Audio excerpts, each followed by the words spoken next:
I've got some really troubling news about England's royal family. It happened just 5 minutes ago, and Britain will never forget it. The palace gates, which are usually still and royal-looking, have become the center of heartbreak. Reporters, regular people, and world leaders are standing frozen after Buckingham Palace confirmed what many people were afraid of but hoped would never happen. A royal press statement has changed everything. And behind those 12 scary words is a truth that's too heavy for a whole country to handle. Before we dive deeper into what this really means for the royal family, make sure to subscribe so you don't miss a single update. At exactly 10:17 in the morning, the world seemed to stop breathing. The royal press secretary walked in front of the cameras, his voice shaking, his face super pale. In a voice barely staying steady, he read the words that destroyed the calm appearance the monarchy had tried so hard to keep.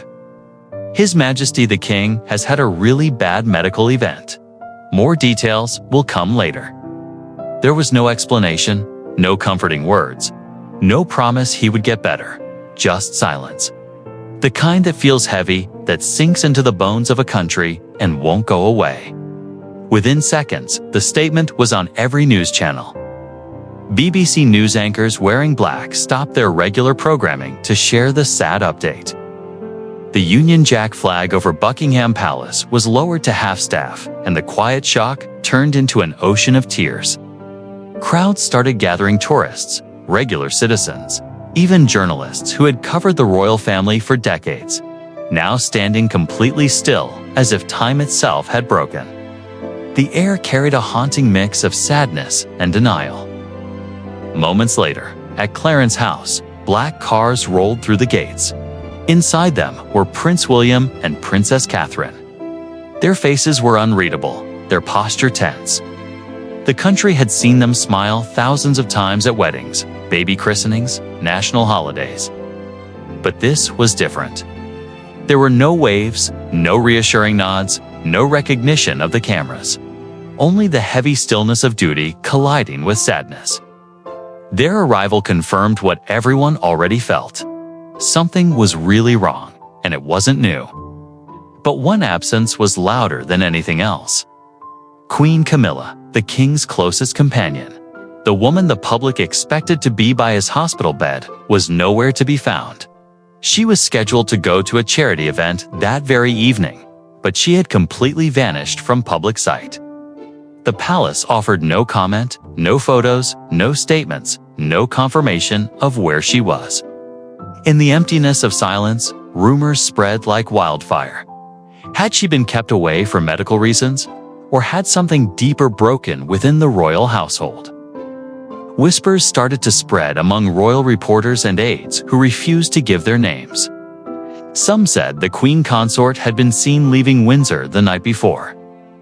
Others claimed she had gotten sick herself. But the most unsettling rumor was that she had chosen not to be there, and that the king's getting worse had created more than just a family crisis. It had created a divide. Meanwhile, the palace grounds turned into a picture of sadness. Flowers started appearing at the gates. Handwritten notes of support for the king and prayers for the royal family. Strangers comforted each other as if they were mourning someone they knew personally. The weight of not knowing pressed down on everyone. The same question echoing in every corner of London. How bad is it? As the day went on, the energy around the palace shifted from shock to fear. Reporters got strict orders. No questions to royal staff, no invasion of medical privacy, no guessing about who would be next in line. But beneath the royal calm, insiders whispered that this announcement didn't come out of nowhere. It was the breaking point of a storm that had been building for months. A storm filled with denial, secrets, and a monarchy quietly standing at the edge of major change. As the world reacts to the royal statement, whispers start to come to the surface, whispers that this moment wasn't sudden at all. For months, quiet changes within Clarence House had hinted that something was really wrong. Missed meetings, last-minute cancellations, and exhausted monarchs seen behind closed curtains. What seemed like small absences now show themselves as the first cracks in a royal front that's finally falling apart under its own silence. In the weeks before the announcement, those closest to the king started to notice small but alarming signs. Palace insiders now confirmed that His Majesty had been under private medical care since late summer. The illness hadn't come overnight. It had been a slow, relentless shadow creeping behind the fancy walls of Clarence House. Despite repeated advice from his doctors, King Charles insisted on continuing his duties. He refused to cancel official events, determined to show strength in the face of weakness. To the public, he stayed looking composed, smiling, waving, shaking hands. But behind closed doors, exhaustion had started to eat away at him. Aides talk about long evenings where documents sat unsigned on his desk, his once steady hand shaking slightly as he looked over state matters. Even the most routine meetings, once handled with precision, became shorter, quieter, more guarded, behind the royal curtains. There was a growing fear that the monarch's determination to appear unbreakable was instead breaking him from the inside. But the palace had a rule to never show vulnerability. Illness, weakness, tiredness. These were things the crown could not afford to display. Meanwhile, Prince William had already started taking on roles the king could no longer do. What the public saw as his growing confidence was, in reality, a quiet taking on of responsibility. Events once marked under the king's schedule quietly moved to Kensington Palace. Letters from overseas, once handled directly by Charles, started carrying William's signature. The shift was subtle, but intentional. A silent transfer of responsibility, hidden as helping out. Royal watchers had missed it, but those inside the system knew. The change had already started long before the cameras caught wind of it. But while the heir rose in duty, the Queen Consort pulled back in distance. Camilla's increasing absences from public life had raised eyebrows even before the king's health made headlines. Her long stay at Ramel House, away from both her husband and royal duties, hinted at a deeper crack, not of convenience, but of emotion. Reports of quiet disagreements between her and senior aides circulated quietly through palace hallways. Some described her as overwhelmed, others whispered about tension and guilt. Whatever the reason, her pulling away left the king isolated, a monarch surrounded by grandeur but lacking comfort. And then there was Princess Anne. Her loyalty to her brother had always been unquestionable, but lately her visits had grown longer and more frequent. She was often seen entering Windsor unannounced, spending hours behind closed doors, leaving without a word to the press. Those who saw her said she carried the expression of someone burdened by knowledge she couldn't share. Insiders quietly note that she had begged the king to step back to put his health before ceremony.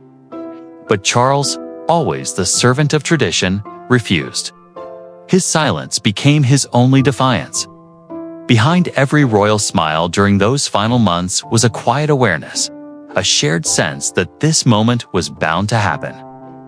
The monarchy's heartbeat had slowed, its rhythm struggling beneath the weight of denial.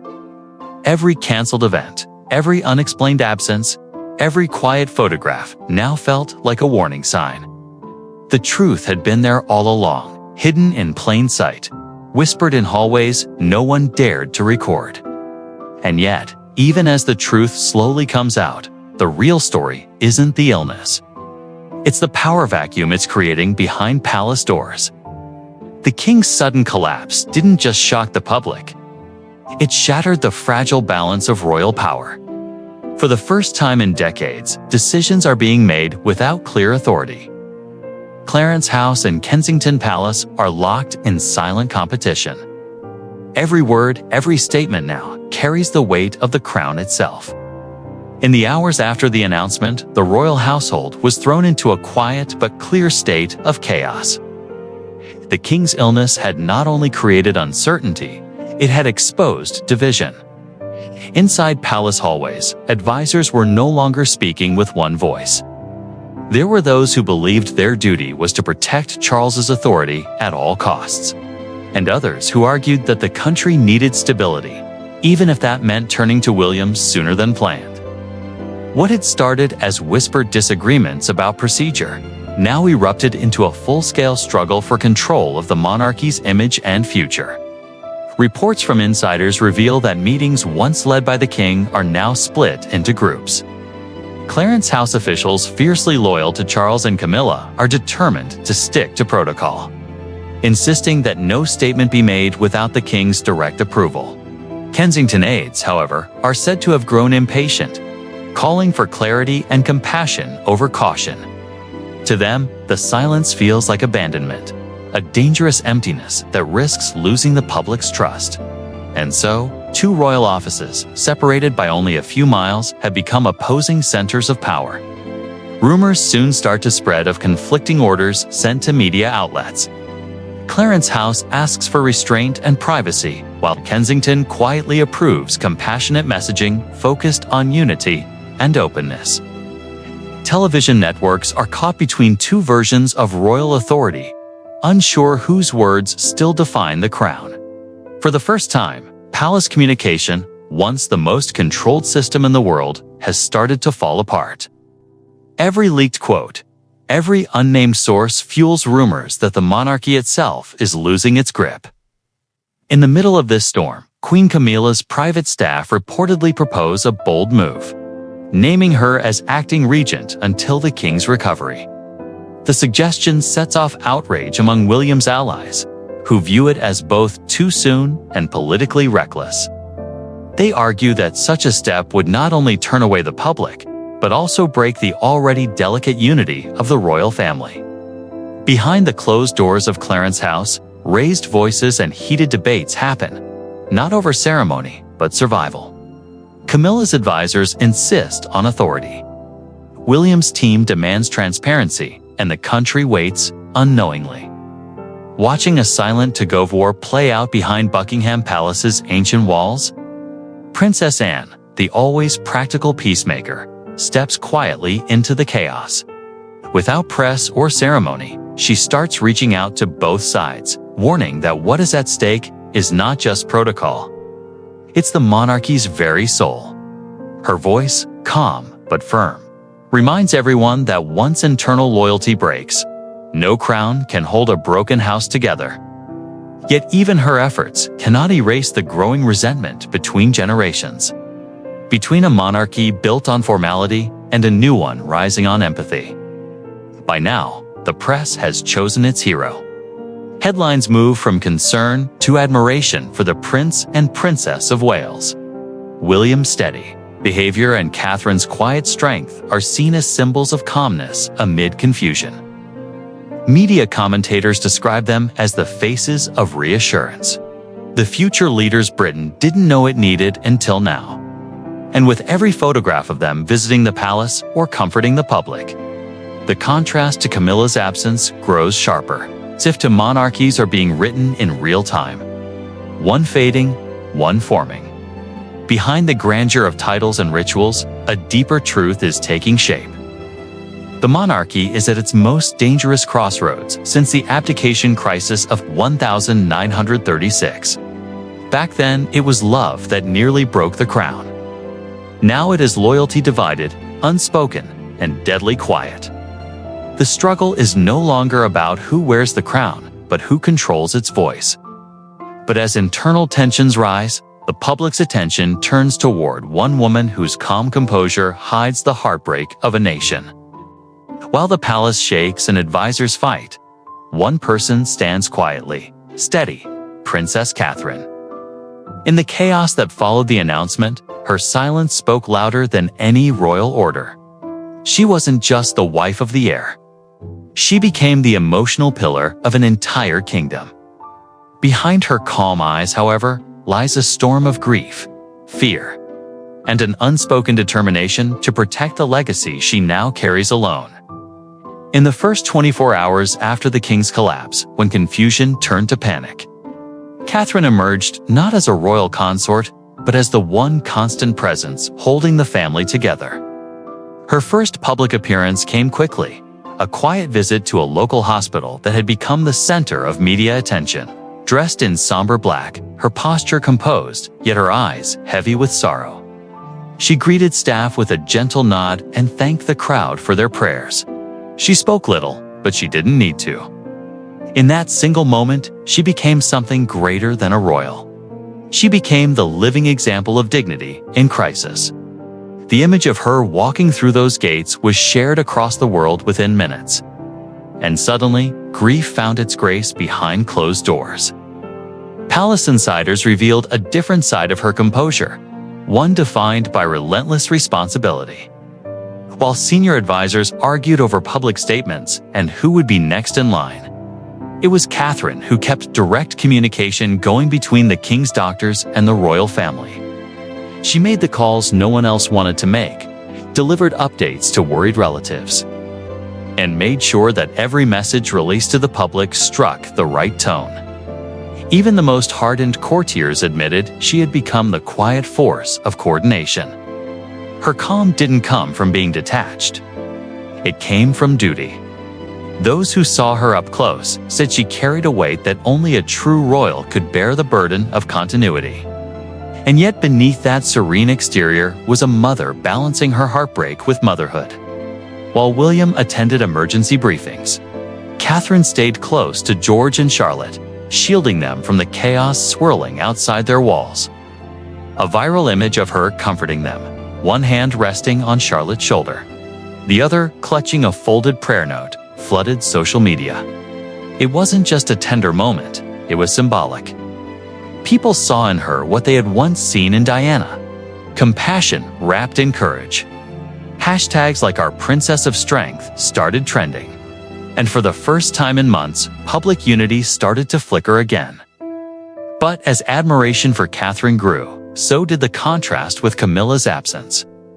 Commentators across networks noted the Queen Consort's complete withdrawal from the public eye. The story shifted. While one woman grieved in silence, another seemed to vanish in it. The comparison was unavoidable. Catherine's quiet presence felt healing, while Camilla's silence now carried the weight of avoidance. Every appearance Catherine made, every gentle word she spoke, deepened that divide. In her stillness, the public saw leadership. In Camilla's retreat, they saw uncertainty. Then came the revelation that changed everything. Reports came out that just weeks before his collapse, King Charles had held a private conversation with Catherine, one that left even his closest staff uneasy. He had reportedly called her the future, not in a casual way, but as an acknowledgement of what he believed was coming. Those words, once whispered behind palace doors, now echoed like a prediction. The king had seen what others were only beginning to understand, that the future of the monarchy did not rest in titles or crowns, but in character. From that moment, public feeling shifted entirely. Catherine was no longer viewed as just supporting her husband. She was seen as protecting the throne itself. Newspapers described her as the calm in Britain's storm, and royal analysts called her presence the monarchy's emotional compass. Her every move became symbolic, her every silence meaningful. But even as Catherine becomes a symbol of hope, one person's disappearance starts to raise darker questions about loyalty and truth. As millions pray for the king's recovery, one question dominates headlines. Where is Queen Camilla? For days, her absence has gone unexplained. No appearances, no statements, no sightings. Rumors spread from emotional breakdown to intentional exile. But palace sources hint at something far deeper. That Camilla's silence may not be mourning. It may be defiance. In the aftermath of King Charles's collapse, as the nation united in grief, Camilla vanished from view entirely. The woman, once known for her steady, practical presence, disappeared into silence. Every royal event on her calendar was quietly canceled. Invitations were withdrawn, appearances postponed, and official photographers removed from Windsor's schedule. For a while, the palace brushed it off as a period of private reflection. But as hours turned into days, even loyal supporters started to question the truth. When the monarchy needed unity, its queen consort had chosen distance. Behind that silence, however, lies a story more complicated than just being absent. Leaked reports from Clarence House insiders reveal that tension between Camilla and Prince William had exploded just days before the king's medical emergency.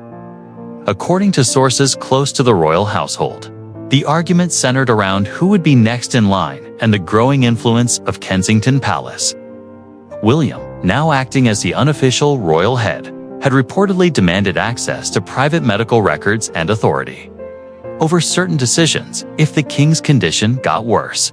Camilla fought back, insisting that matters of the crown must stay with the king's wife, not his heir.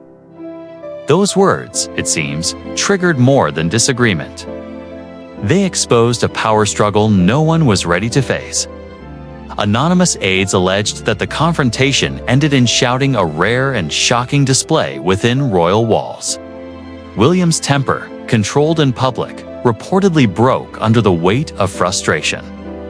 One insider described the scene as a clash between the future and the past lost. In the days that followed, Camilla's communications staff quit in quick succession, and her name started to fade from palace briefings. Her retreat wasn't announced. It was erased. By the time the king's condition became critical, Camilla had already left London. Palace officials confirmed she was resting at Ramel House under doctor's orders, but no one outside her inner circle had seen or heard from her since. Some believe she left voluntarily, unable to withstand the scrutiny. The comparisons to Diana and the shifting tide of public sympathy toward Catherine.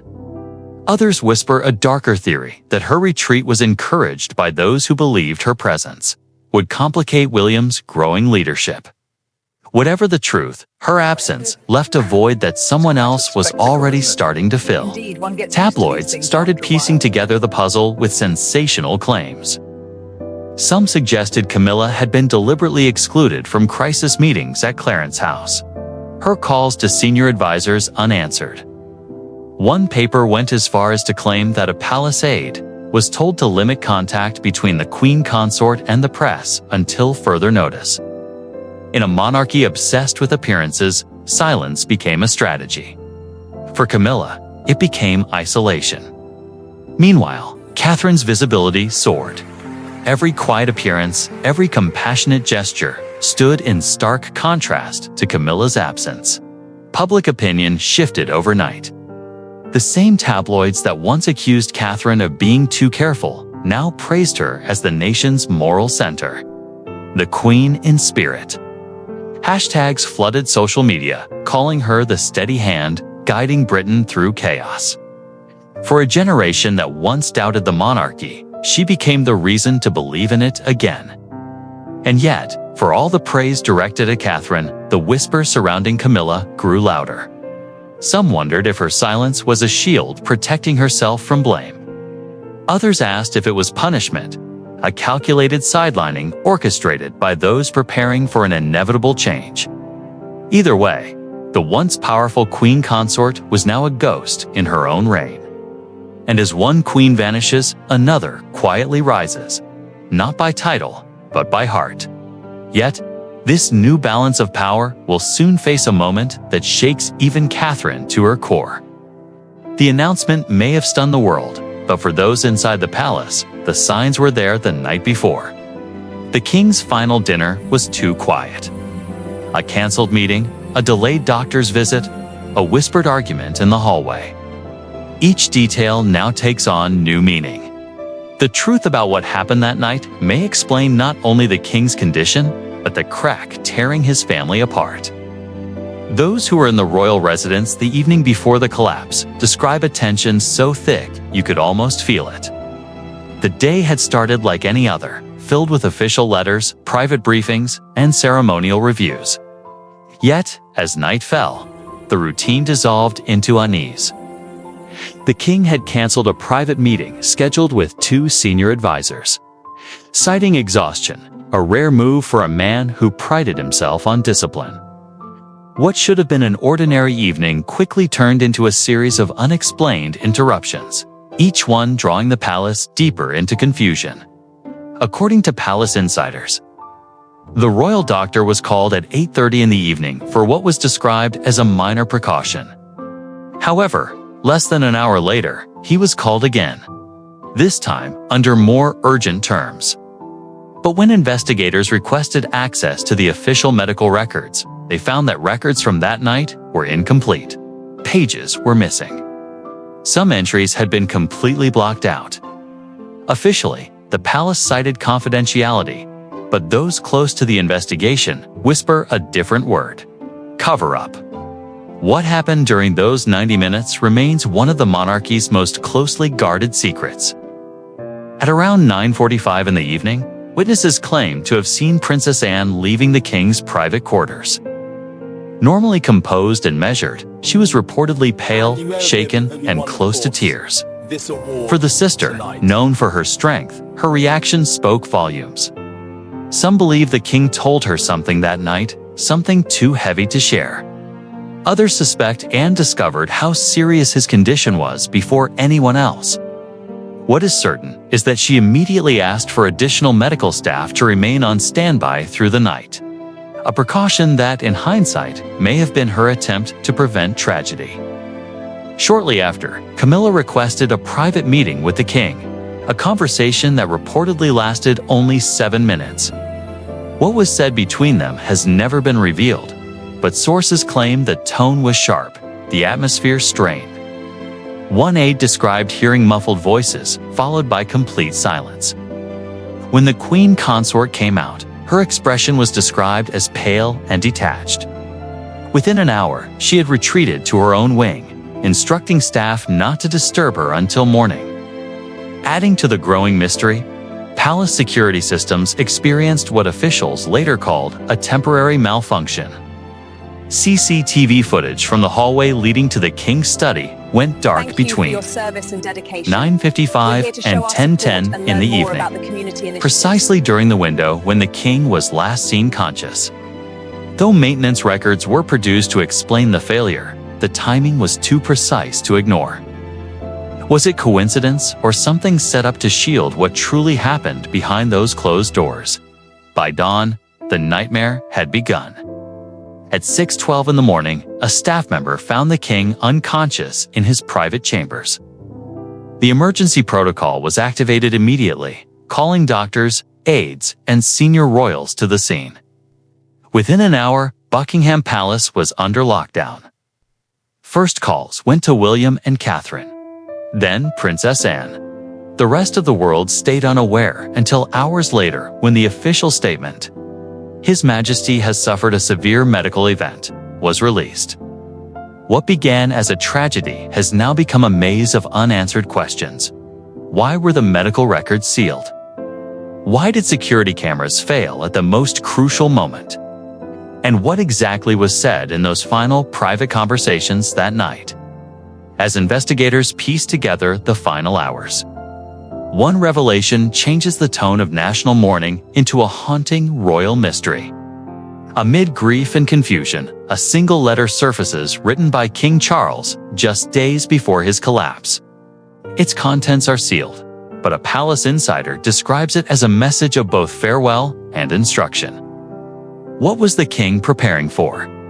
And why was the letter addressed to only one person, Princess Catherine?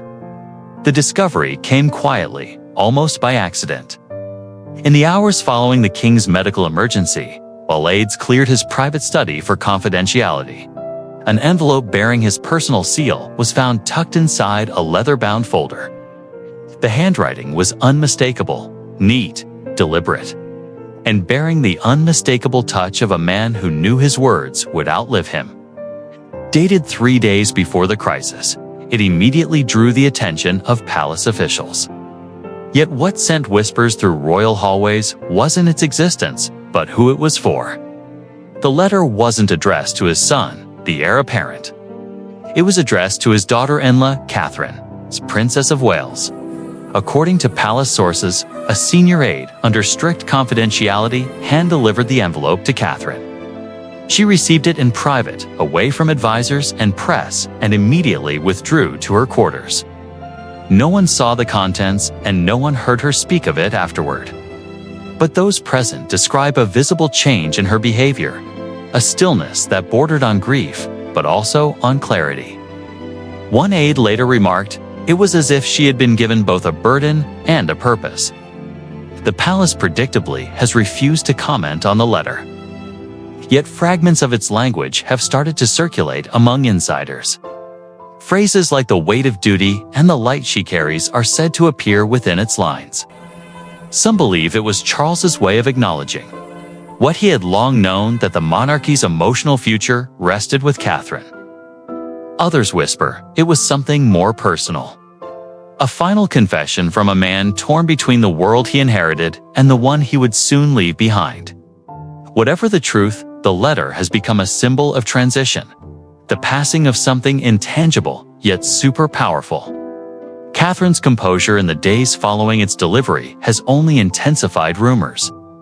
When she attended a private chapel service 2 evenings later, witnesses noted that she stayed behind long after others had left, kneeling alone in silence. Those who saw her image said her eyes were wet, but her expression was determined. For many, it was confirmation that she had read the letter and that its message had reshaped her understanding of what lay ahead. Within hours, public fascination erupted into reverence. Social media dubbed her the Silent Regent, a phrase that quickly caught the attention of global news outlets. Editorials praised her grace under pressure, contrasting it sharply with the ongoing absence of Queen Camilla. To a grieving nation, Catherine had become not just a symbol of stability, but of continuity. The living example of quiet leadership in the face of uncertainty. And though no one outside the palace walls knows exactly what King Charles wrote, the timing of its discovery has made one thing undeniable. He must have known what was coming. Whether through intuition, illness, or confession, he left behind not just a crown in crisis, but a legacy entrusted to the one woman capable of holding it together. But before the nation could even begin to process this letter, the palace delivered one final update, and it was the most devastating of all. The announcement came at 4:32 in the afternoon London time. A single update 12 words long that brought the United Kingdom to a standstill. His Majesty the King is in critical condition and under constant care. The streets fell silent. Churches rang bells. People cried openly in train stations. And yet, in the middle of the sorrow, the monarchy itself started to quietly transform in real time. The official confirmation shattered whatever hope the country had been holding on to. Until that moment, there had been a fragile, desperate belief that the king would recover. That this was another temporary scare, another moment of weakness overcome by duty. But the statement left no room for denial. Within minutes, government buildings ordered flags lowered to half-staff. Television presenters switched to black clothing. BBC anchors, voices shaking, delivered the update with reverence, usually reserved for moments of national tragedy. Even nature seemed to pause as though Britain itself held its breath. Outside the palace gates, flowers started piling higher than the stone walls could contain. Messages written in shaky handwriting spoke of devotion, gratitude, and grief. For many, this wasn't just about the illness of a monarch. It was the fading of an era. King Charles had been the bridge between two worlds. The last link to a generation of royalty built under Queen Elizabeth's reign. His collapse felt like the crumbling of tradition itself. Inside Clarence House, however, the atmosphere was even heavier. Prince William and Princess Catherine had not left the building since dawn. They refused interviews, declined statements, and ignored the dozens of cameras camped outside. Silence from within spoke volumes. Staff described an air of exhaustion. The kind born not only from sleepless nights, but from the unbearable weight of decisions no one wanted to make. For the first time, the heir was not just preparing to lead, he was preparing to let go. And yet, Even as the royal family retreated, the nation looked for guidance. It didn't come from politicians or the palace press team. It came from one voice, steady, composed, and deeply human. Princess Anne, her short, simple statement delivered outside Windsor Castle, lasted barely 2 minutes. But in those 2 minutes, she managed to say everything the public needed to hear. In moments such as these, unity and continuity matter most. My brother has always believed in duty above self. Let us honor that now. Her words resonated like an anchor in a sea of grief. Calm, loyal, unshakable. Notably absent from every official release, however, was the name of Queen Camilla. Her absence, once whispered about, was now undeniable. The palace avoided all references to her whereabouts, focusing instead on family unity and national prayer. Commentators started to question whether her silence was out of respect or isolation. The public's patience had turned to suspicion. Every omission deepened the sense that something had shifted, that perhaps this was not just the story of a sick king, but of a monarchy rewriting itself behind closed doors. For the first time in modern memory, the British crown appeared vulnerable. No longer the untouchable symbol of permanence it once was, it now mirrored the humanity of those it ruled. The king's weakness exposed what generations of protocol had hidden. That beneath the crowns, titles, and ceremonies, these were people bound by fear, love, and uncertainty. The monarchy wasn't ending. It was evolving painfully and publicly before a world that could do nothing but watch. But as the nation cries, one person stands ready to hold it all together, even as her heart breaks. As night falls over London, the royal family's fate hangs in silence. Candles line the gates of Buckingham Palace. Crowds gather not for a show, but for solidarity. In the middle of the grief, Catherine emerges, not crowned, not titled, but already accepted as the heart of the monarchy's next chapter.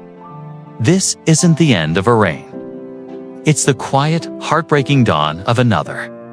The air outside the hospital carries the stillness of history. It's a night that will be remembered not for ceremony or speeches, but for the collective ache that binds a nation. Inside the walls of the king's private suite, Catherine stands beside his bed. Her hands clasped, her expression determined. She is not there as the Princess of Wales, nor as the heir's wife, but as the daughter-in-law of a man whose life's work has shaped an empire. Her presence is calm, steady, almost otherworldly, as though she understands that what the king leaves behind tonight is more than a throne. It's the burden of legacy, and she is already carrying it. By her side stands Prince William, silent and still. The two have not left the hospital in nearly 24 hours. Their grief is private, but their unity speaks louder than any public statement could. Princess Anne is there too, unwavering, composed, yet visibly tired from the days of strain. In this small sacred circle, 3 generations of royal duty come together, holding watch as a chapter quietly closes. No royal guards, no photographers, no elaborate procession, only family. It is in many ways the first time the monarchy has ever looked purely human. Beyond those walls, however, questions swirl like restless ghosts. Queen Camilla remains absent, her retreat from public view now stretching into its 2nd week. Palace officials offer vague explanations of rest, reflection, and privacy, but few are convinced. Commentators across the globe have started to suggest that her absence has become permanent, that her era as consort may have ended long before the king's condition reached its peak. Her silence, once seen as restraint, now feels like surrender. And with every day that passes, the contrast between her disappearance and Catherine's steadfastness grows impossible to ignore. Messages of sympathy and hope from around the world. The President of the United States calls Catherine a pillar of grace, This is quite Leaders innovative, across isn't it? Europe praise her Yes, it's a quiet prototype composure. we're developing. Even those who had once criticized the monarchy's relevance now admit that something extraordinary is happening. A transformation rooted not in power, but in empathy. For the first time in living memory, the crown no longer feels distant. Through Catherine, it feels human. The world watches her not as a symbol, but as a reflection of resilience, of motherhood, of loss, carried with dignity. Inside the palace, preparations are being made not for stepping down, nor for taking over, but for transition. The monarchy's image, once tied to grandeur, is being rewritten in real time. The future no longer belongs to hierarchy or tradition alone. It belongs to hearts that understand pain and strength as two sides of the same truth. And as the public holds on to hope, one truth becomes clear. The institution may be wounded, but it is not broken. It breathes now through the compassion of a woman who never asked for power, but has become its most vital vessel. The night deepens, and London glows beneath the weight of its collective sorrow. Yet within that sorrow lies something quietly redemptive. The monarchy has lost a king, but gained a heartbeat. Catherine's presence has turned grief into grace and uncertainty into faith. She has become the bridge between history and tomorrow.